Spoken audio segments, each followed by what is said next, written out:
Hey, what's up YouTube? Les Québécois, les Québécoises, El Gringo de Playa. Encore une fois, en direct de Playa del Carmen. Je viens juste de dropper mon Bixi. Donc, ouais, je suis parti de mon condo, j'ai roulé jusqu'ici en Bixi, puis je voulais passer par la Punta Esmeralda, faire un update de beach début janvier.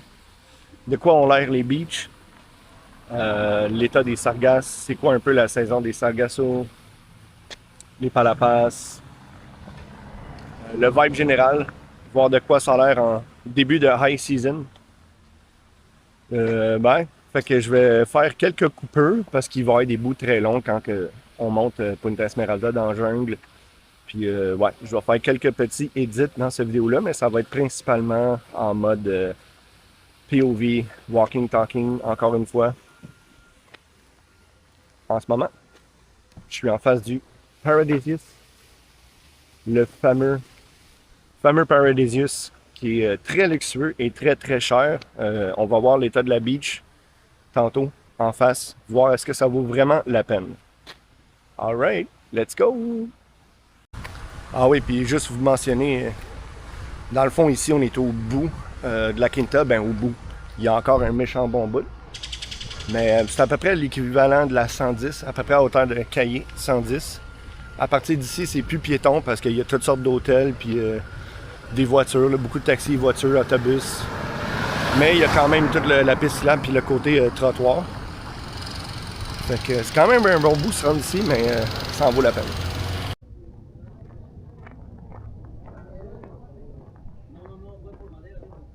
Bienvenidos Punta Esmeralda avec tous les règlements. Bon, c'est pas très souvent respecté tout ça. Il y a quand même un bon bout, excusez-moi, un bon bout à faire. Mais c'est un petit chemin très agréable. Plus large que le chemin de la 72.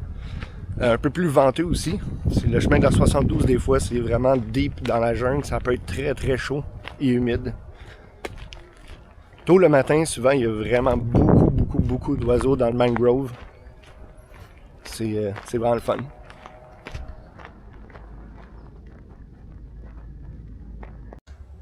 Wow, le char, ça fait comme 2 minutes que je marche, le char en avant de moi, genre il struggle en tabarnak. L'état des routes, c'est incroyable. Si vous louez un char pour venir ici, Montréal, il n'y a rien là. J'ai entendu 3 fois son bumper, puis même le dessous de son char, son muffler, j'imagine, frotter à terre. Ça, pensez-y avant de venir ici en char. Je viens de passer la gate, passer l'entrée, où il y a les toilettes et tout. Juste là, c'est le petit cénoté naturel, les palapas et tout, mais je vais commencer par aller dans l'entrée au fond pour montrer le bout de Punta Esmeralda, puis un petit peu au nord, de quoi ça a l'air. Puis après ça, on redescend la beach tout le long. Toilette. Quand même pratique. C'est considéré comme une beach blue flag. Fait que pour être une beach blue flag, il faut absolument que tu aies des installations de toilettes. Il faut que ça soit inclusivité universelle, avec accès universel et tout. Puis il faut évidemment qu'il y ait des employés qui nettoient. On arrive au bout. Fait qu'on est arrivé au bout de Punta Esmeralda. Devant moi, c'est vraiment vers le nord. Vers le nord. Parce qu'il y a bien des hôtels et tout, là, tu t'en vas vers Cancun par là. Sinon, nous autres, on va aller par là. Playa 88, le Paradisius, 72, jusqu'à Coco. Une chose souvent qui est dit sur les groupes Facebook ou sur Internet, c'est qu'il y a une saison des sargasses, mais en 2025, c'est plus tant vrai. L'année 2025 est un record pour les sargasses. Il y avait des millions et des millions de tonnes de sargasses dans l'océan Atlantique. Puis normalement, décembre, janvier, février, il n'y en a pas, mais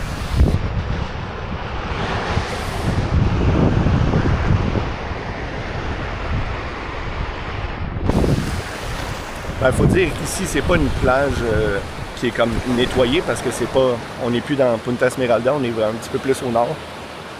Fait que c'est généralement pas vraiment nettoyé, puis il y a vraiment pas grand monde qui vient ici, là. Juste du monde qui veut être vraiment tout seul sur la beach, à lire un livre, loin de tout le monde. Puis le fond de l'océan, il est quand vraiment moins profond ici, c'est un petit peu rocailleux, fait qu'il y a toujours comme des vagues qui frappent dans le fond, ça fait un petit son white noise relaxant.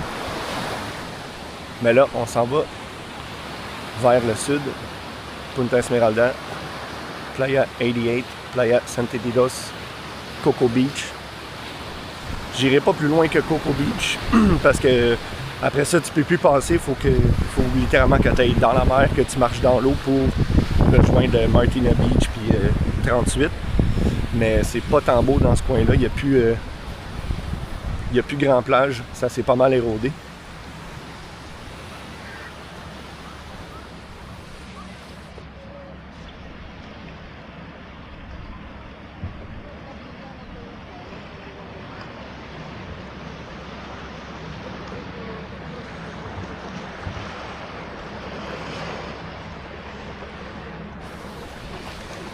Ouais, les employés locaux de la ville qui nettoient du mieux qu'ils peuvent.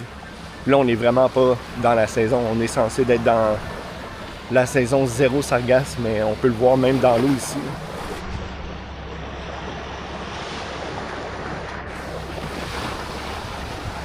Fait qu'il faut vraiment pas se fier à ça. Ça peut changer d'une journée à l'autre, littéralement. On peut avoir une semaine complète, pas de vent, avec une mer super calme, pas de sargasse, puis finalement, le lendemain, il a venté dans la nuit ou la journée d'avant, puis finalement, on se ramasse avec quand même pas mal de sargasses sur la beach.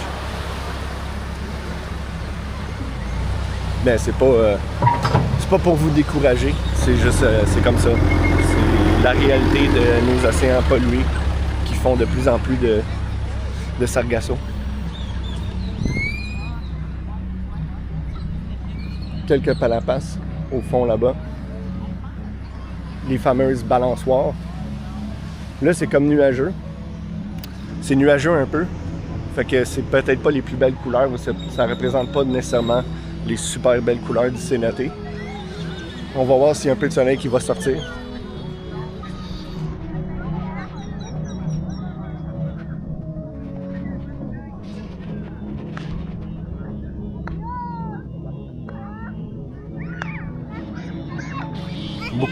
Beaucoup de petites familles chill ici parce que c'est cool pour les enfants. Ils peuvent se baigner dans le Cénote, c'est rafraîchissant.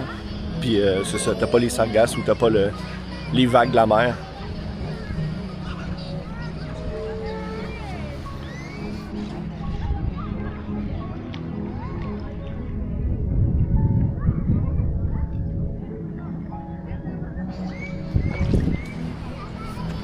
Elle est un peu fraîche, mais j'aurais pensé qu'elle était plus froide que ça. Je l'ai déjà vue vraiment plus fraîche que ça. C'est peut-être le petit manque de vent dans les derniers jours, la chaleur qui a fait en sorte que ça s'est réchauffé. Le Cénote qui rejoint la mer ici.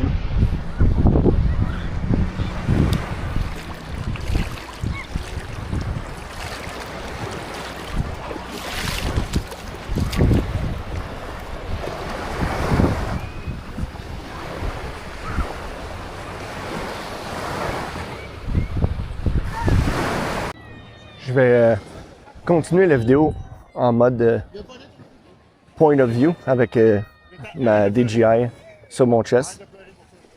J'attendais qu'il y ait un peu de soleil qui sorte parce que c'est toujours plus beau la couleur de l'eau et tout. J'ai le vent qui est dos à moi. Fait que pour le son, ça devrait aller, ça devrait bien aller.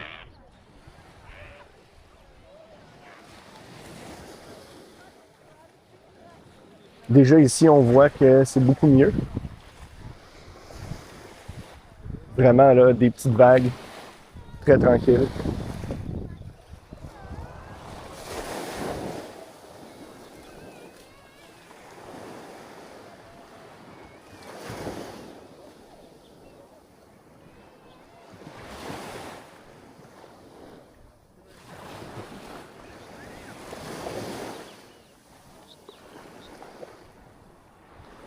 On arrive en face du Paradisius.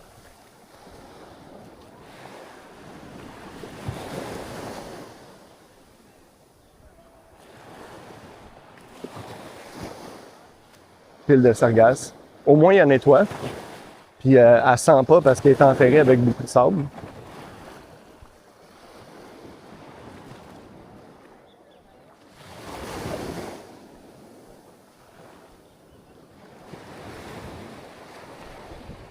Fait que si jamais vous venez à Playa et vous regardez pour le Paradisius, c'est à ça que ressemble la beach ici.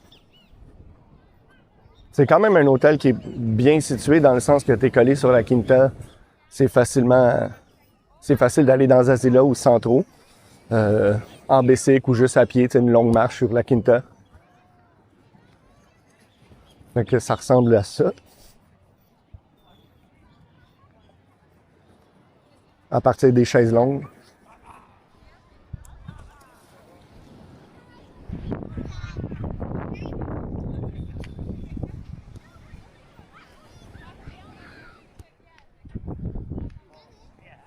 Juste à côté, ben c'est la... Ben, à côté. 100 mètres plus loin, 200 mètres plus loin, c'est Playa 88. Un autre plage de flag. Avec des toilettes, des parapasses.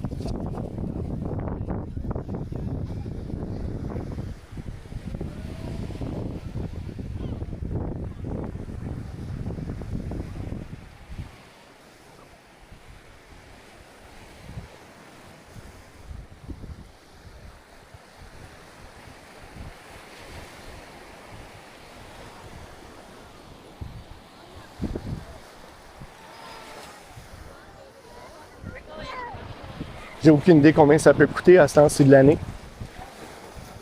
Mais ça doit facilement être 2000$ la semaine. C'est à vous de juger si ça en vaut le coup ou si c'est mieux d'aller dans Playa Car ou si c'est mieux de louer un condo puis d'habiter avec les locals dans Azila, Hollywood.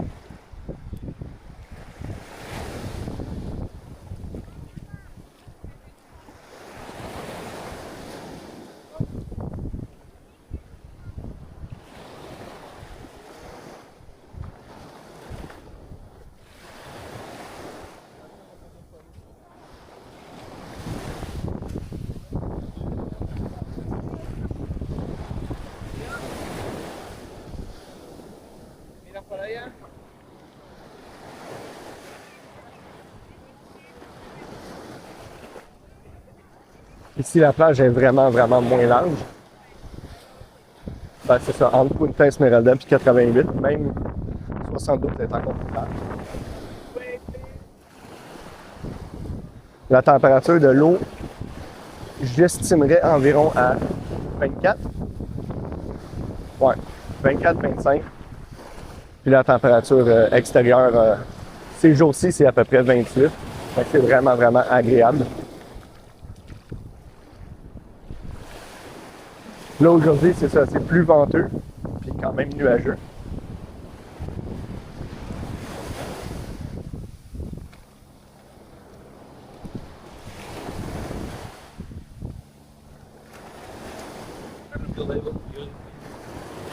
Un peu de sargasse rouge. C'est pas vraiment le même genre de sargasse, c'est ça qui est weird. C'est pas celle qui pue puis qui est comme verte jaune. Ça, c'est comme un genre de red algae. J'avais jamais vu ça avant. C'est nouveau de cette année.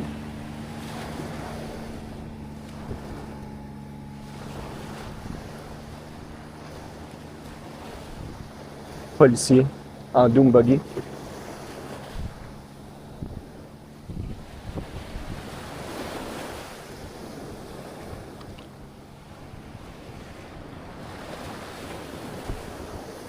Un autre resort, je me rappelle plus du nom.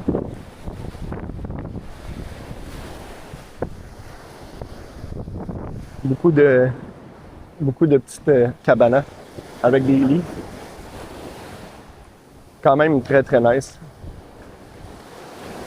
Mais la plage, ben c'est ça, vous le voyez, là, il y a comme à peine 20 pieds de plage, puis sur une mer avec des algues et tout.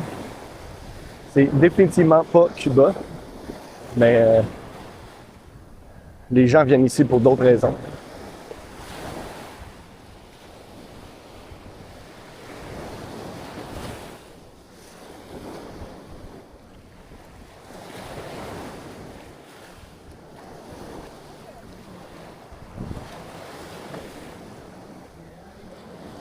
Là, on approche la 88.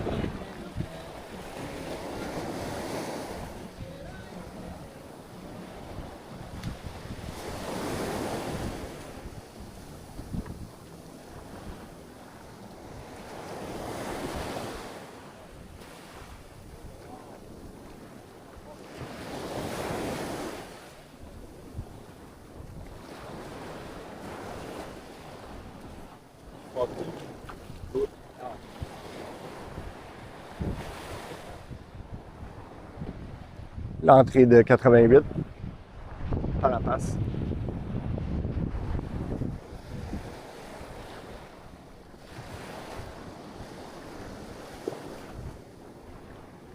Je préfère quand même de loin la 72, qui a toujours été mon premier coup de cœur ici. Il reste encore ma top.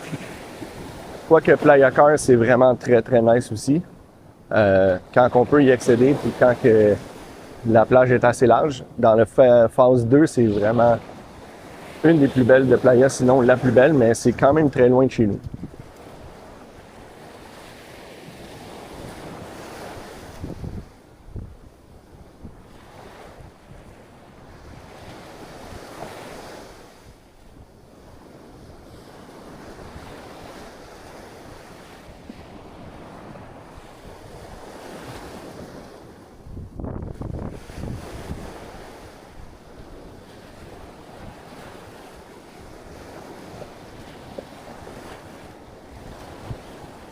Toutes ces plages-là se situent évidemment devant le mangrove, qui est un peu comme une réserve faunique protégée par l'État du Quintana Roo. Beaucoup de petits étangs avec des crocodiles, beaucoup d'oiseaux. C'est quand même très cool de chiller devant une plage. Pas de beach club, pas de grosse musique.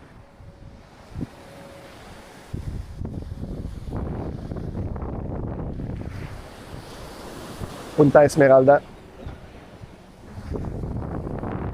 Désolé pour le temps. J'espère que ça va pas trop pogner dans le micro, mais mon DJI fait du bien.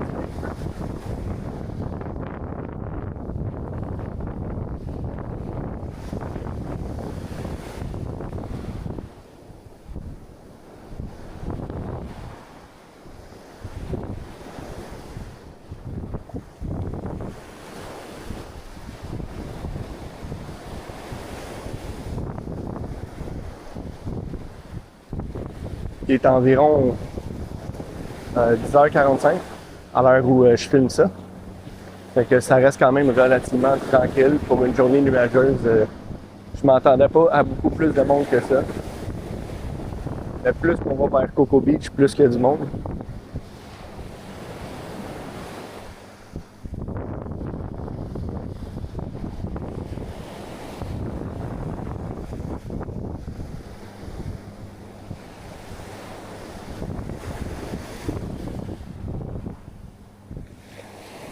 Je m'attendais à une journée plus ensoleillée de ce que j'avais vu sur mon app de météo, mais les choses bougent vite ici. Ça vous donne une idée de ce que ça peut avoir l'air une journée venteuse et nuageuse. Ça peut pas toujours faire beau, comme on dit.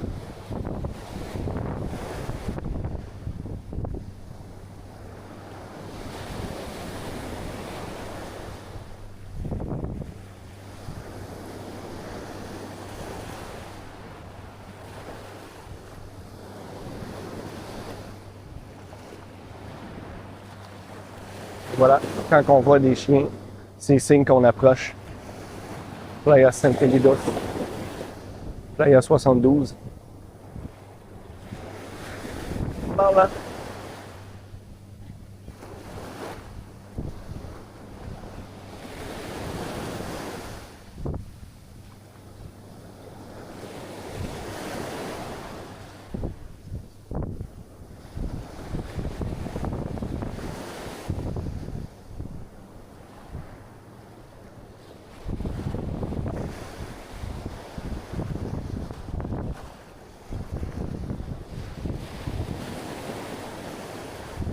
À partir d'ici, les employés de la ville ont quand même une bonne job pour nettoyer ça. Je vois qu'il y en a pas, mais ils sont quand même très appréciés.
Pour la situation des Palapas, il y en a beaucoup qui pensent que, bon, d'un coup, qu'il y a un couple ou quelqu'un assis en dessous,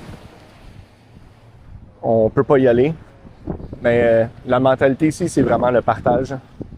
Quand on voit qu'il y a une seule personne, on peut arriver tranquillement puis demander tout simplement si on peut prendre un spot comme elle.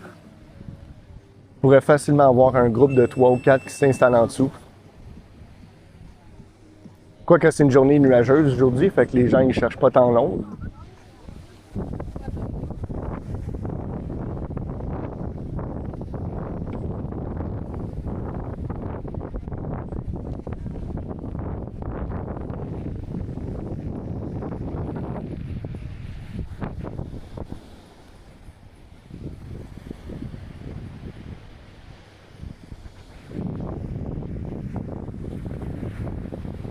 Pas de parachutistes aujourd'hui.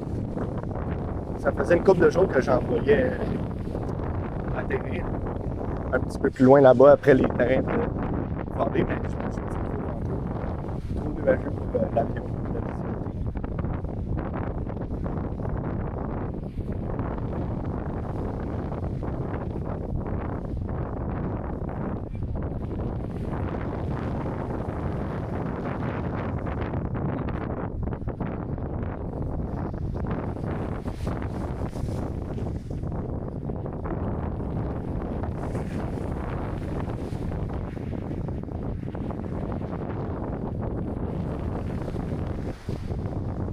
Ceux qui se demandent ces buildings-là, pourquoi. Là, ce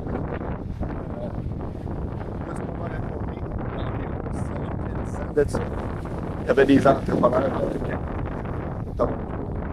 qui ont eu une genre de permission spéciale pour faire ça, malgré que c'est de la growth. Je ne sais pas quelle genre de permission ou à qui qu'on parlait, mais l'État de l'État c'est vraiment arrêté. Ça s'est arrêté sur pas ce que j'ai compris des propos des experts un des gars qui travaillait sur le site de construction, il est devenu un peu agent de sécurité sur ce building-là, personne n'est squatté ou quoi que ce soit. Puis il habite là. L'électricité, j'ai déjà vu une TV. Puis les kitesurfers puis les parachutistes et tout, ils se servent de ça pour entreposer leurs affaires ou des boards, des planches à voile, des nouvelles installations.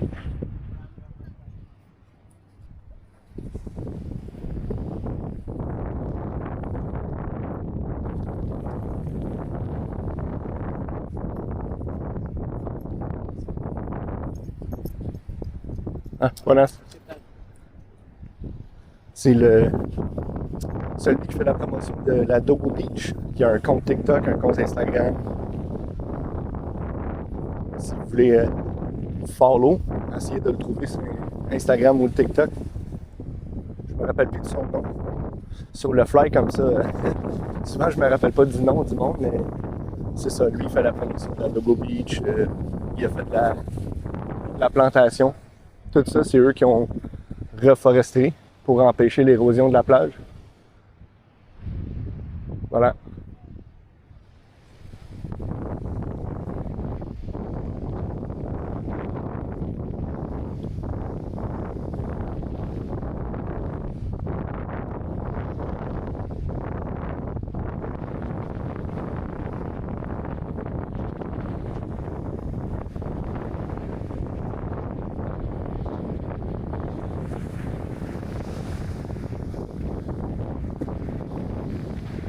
Ah, là, ici, c'est la sargasse fraîche.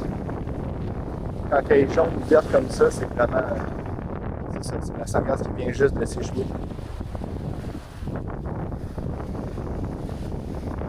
Ça sent pratiquement rien parce que ça commence à sentir quand elle décompose, quand elle devient plus brune.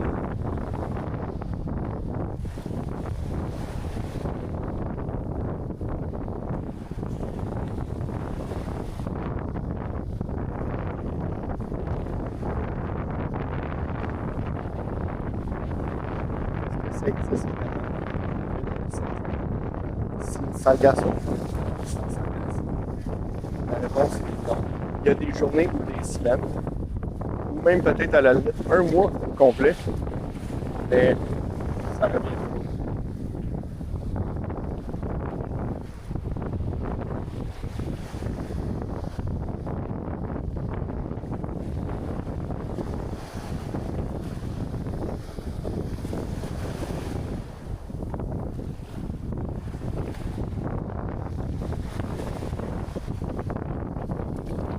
Et ici, on voit clairement qu'il y en a dans l'eau. Ouais, définitivement.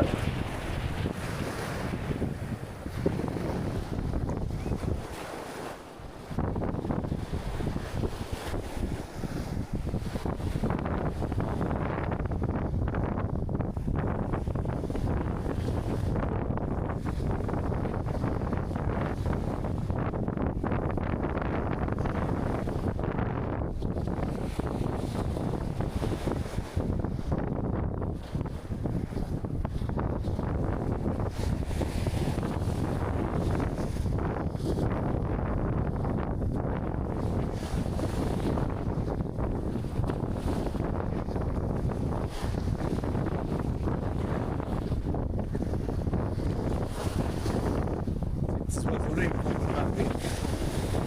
faut vraiment, vraiment.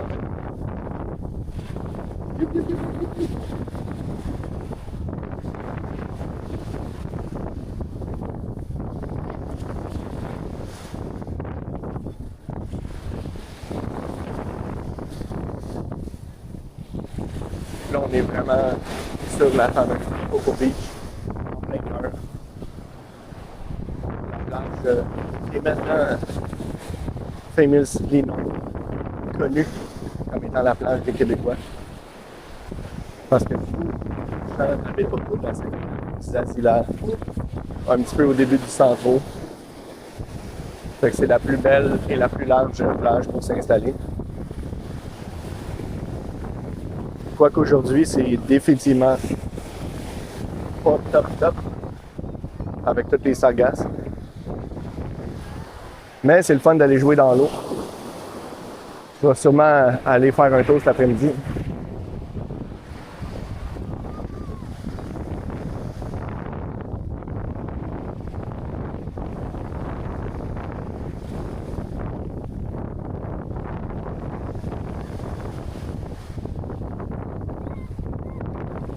Si vous appréciez mon effort de faire 20 000 pas et plus par jour, ben c'est ça, de trouver toute cette distance-là. Smash the like button, comme on dit. Si ça vous dit, abonnez-vous. J'ai l'intention de faire pas mal d'autres vidéos le temps que je suis ici. Je suis pas techniquement un expert. Je viens ici quand même souvent, sur des longues périodes. 1, 2, 3 mois.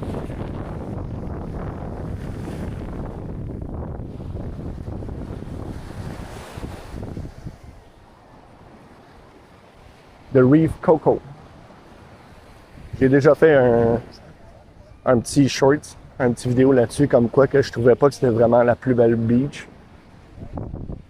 À cause principalement des bateaux. D'aller sortir de sa chaise et d'aller se baigner devant des bateaux, moi je trouve pas ça vraiment hot, mais bon. Le resort, il y a peut-être beaucoup de trucs luxueux et agréables. Je sais qu'il y a un terrain de tennis sur le toit.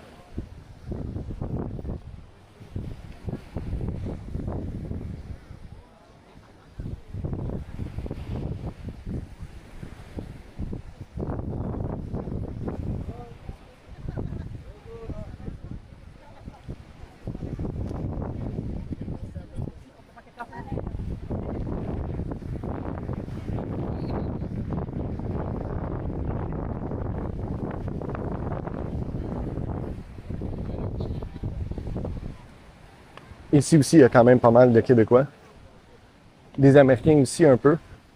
Je pense que pour le value, pour le prix que c'est, puis le fait que c'est collé sur Zazzila, un peu colossaux au centre-ville, c'est comme un bon spot. Je pense que quand tu bookes une chambre ici, tu as accès à l'autre Reef Playa Car. Fait que je pense que tu peux faire des navettes en autobus ou en minivan pour qu'ils t'amènent là-bas. Passer une journée à la beach. Là, on est arrivé au bout.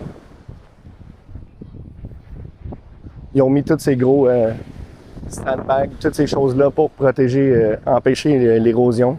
Est-ce que ça marche vraiment? Des fois, il y a de l'eau vraiment jusqu'ici.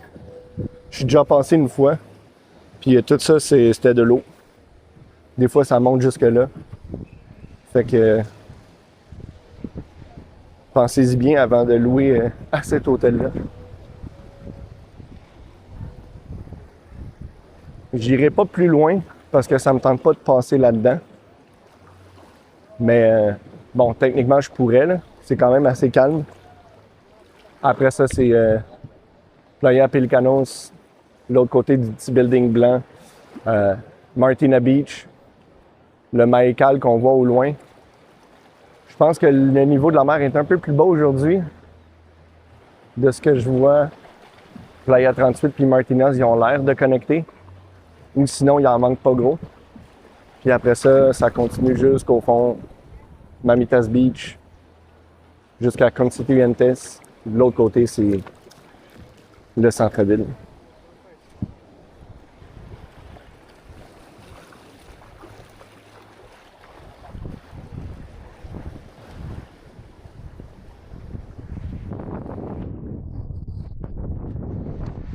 Alright. Si vous avez apprécié ce long vidéo de beach update, du vibe, l'update sur les sargasses, sur une journée nuageuse et venteuse, abonnez-vous ou pas. Moi, je fais ça pour le fun, pour les gens que ça intéresse, qui veulent voir de quoi ça a l'air, d'un point de vue très modeste. Alright, Gringo, out.